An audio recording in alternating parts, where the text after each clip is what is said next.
नमस्कार सम्मानित साथियों, मैं एडवोकेट अमित सांगवान आज आपके बीच एक बहुत ही महत्वपूर्ण विषयों को लेकर आपके बीच उपस्थित हूँ। 19 नवंबर का दिन, गुरुपर्व का दिन, इस देश के संविधान के लिए, इस देश के लोकतंत्र के लिए, इस देश के किसान मजदूर बिरादरी के लिए, इस देश की कृषि और खेती के लिए बहुत ही महत्वपूर्ण दिन था, क्योंकि 19 नवंबर को इस देश के प्रधानमंत्री श्री नरेंद्र मोदी जी ने पहली बार किसानों की मन की बात को सुना। आंदोलन करते हुए 1 साल होने को था।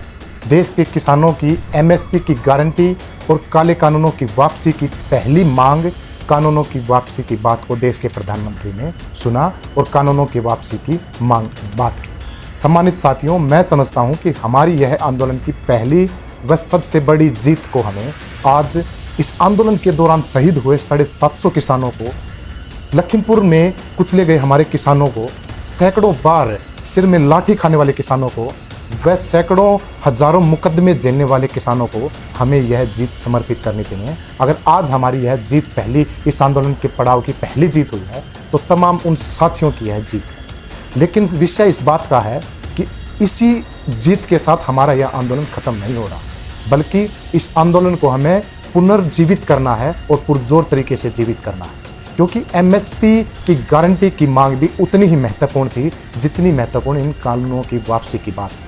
अतः मैं तमाम साथियों से इस बात का भी अनुरोध करना चाहूँगा कि इस आंदोलन के लिए दोबारा इस आंदोलन में जान फूंकते हुए, दोबारा इस आंदोलन को पुनर्जीवित करते हुए इस आंदोलन की तरफ अपनी संख्या को बढ़ाइए। इस आंदोलन के दौरान हमारे जो धरना स्थल हैं उनमें सामग्रियाँ लेकर पहुँचिए, और जब तक ये सरकार एमएसपी की गारंटी के लिए, इलेक्ट्रिसिटी एक्ट के लिए और पोल्यूशन एक्ट के लिए जब तक बात नहीं करती, तब तक हमारा यह आंदोलन जारी रहेगा। सम्मानित साथियों, मैं तो आज नरेंद्र मोदी जी से व भारतीय जनता पार्टी से इस विषय पर बात करना चाहूँगा कि नरेंद्र मोदी जी को आज जवाबदेही बनती है, इस भारतीय जनता पार्टी की जवाबदेही बनती है कि जिन काले कानूनों की वजह से यह आंदोलन शुरुआत हुआ था, उसी आंदोलन के दौरान आज हमारे 750 के करीबन किसान हमारे बीच नहीं हैं, वे इस दुनिया में नहीं हैं। तो नरेंद्र मोदी जी की व भारतीय जनता पार्टी की क्या उनके प्रति क्या सामाजिक व आर्थिक दृष्टिकोण में क्या जवाबदेही तय की जाती है, नरेंद्र मोदी जी इस बारे में सुने, इस बारे में सोचें।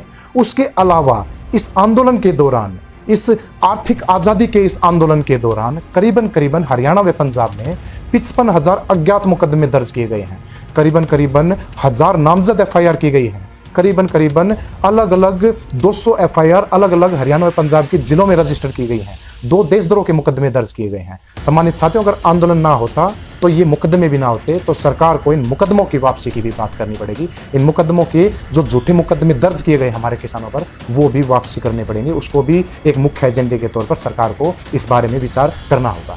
सम्मानित साथियों, इन कानूनों की वापसी इस देश के लोकतंत्र के लिए, इस देश के संविधान के लिए बहुत ही महत्वपूर्ण था, क्योंकि लोकतांत्रिक देश में धरना, विरोध और प्रदर्शनों की अपनी एक भूमिका होती है। आंदोलनों के माध्यम से सरकारों को झुकाया जाता है, लोकतंत्र में लोगों की बातों को मनवाया जाता है।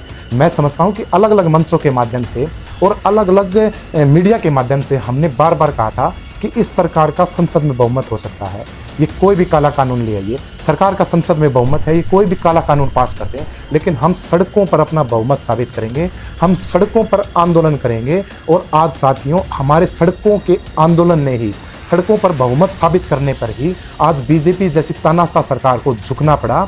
2014 के बाद पहला कोई कानून ऐसा होगा जिसको नरेंद्र मोदी सरकार रिपील करेगी, जिसको नरेंद्र मोदी सरकार वापस लेगी। तो मैं समझता हूं कि यह हमारी जीत न सिर्फ किसानों की, मजदूरों को, खेतीबाड़ी की या कृषि की जीत है, बल्कि इस देश के लोकतंत्र और इस देश के संविधान के लिए भी जीत है। आने वाली पीढ़ियां भी इस देश में, लोकतांत्रिक देश में, आंदोलनों में विश्वास बरकरार बनाए रखेंगी। ये उस बात की जीत है। मैं तो तमाम सम्मानित साथियों से इस बात का भी अनुरोध करता हूं कि जिस तरीके से हमारे तय कार्यक्रम थे, उनमें किसी भी तरह का कोई बदलाव नहीं है। तय कार्यक्रम सुनिश्चित तरीके से ऐसे ही रहेंगे।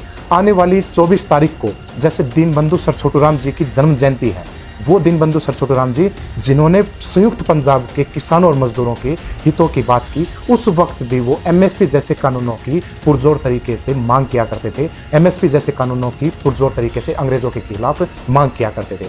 तो हमें 24 नवंबर को सभी धरना स्थल पर दीनबंधु सर छोटूराम जी की जयंती को मनाना है, उनके संघर्षों को याद करना है और उनकी विचारधारा को फैलाना है। उसके बाद 26 नवंबर को हमारे इस लोकतांत्रिक व संवैधानिक प्रक्रिया से चले हुए इस आंदोलन को करीबन 1 साल पूरा हो जाएगा। उस 1 साल के अवसर पर हमें ज़्यादा से ज़्यादा संख्या पर इन बॉर्डरों की तरफ आना है, उन टोल प्लाजा पे आना है और 1 साल की खुशी मनाने के साथ साथ इन कानूनों की वापसी की भी खुशी मनाने का काम करना है और इस आंदोलन को पुनर्जीवित करने का काम हमें 26 नवंबर को करना होगा। सम्मानित साथियों, ज़्यादा लंबी चौड़ी बात नहीं करना चाहूँगा, सिर्फ आपके बीच यही बात रखना चाहूँगा कि आंदोलन को और ज़्यादा ताकत के साथ और मजबूती के साथ लड़ते हुए इस सरकार को ये बताना है कि आपने कृषि में कोई बड़ा ट्रांसफॉर्मेशन, कोई बड़ा बदलाव नहीं किया। कृषि के लिए, किसान के लिए बड़ा बदलाव होगा जब तक एमएसपी को कानूनी जामा पहनाया जाएगा, जब तक एमएसपी के लिए लीगल स्टेटस एमएसपी को दिया जाएगा। साथ ही साथ तमाम किसानी संघर्ष से संबंधित समस्याओं का समाधान सरकार एक तरफा न करके संयुक्त किसान मोर्चे के साथ देश के तमाम संगठनों के साथ करेगी, तभी हम इस आंदोलन से उठेंगे। उससे पहले हम इस आंदोलन को पुरजोर तरीके से, लोकतांत्रिक तरीके से व संवैधानिक तरीके से लड़ने का काम करेंगे। आप सबका बहुत बहुत धन्यवाद।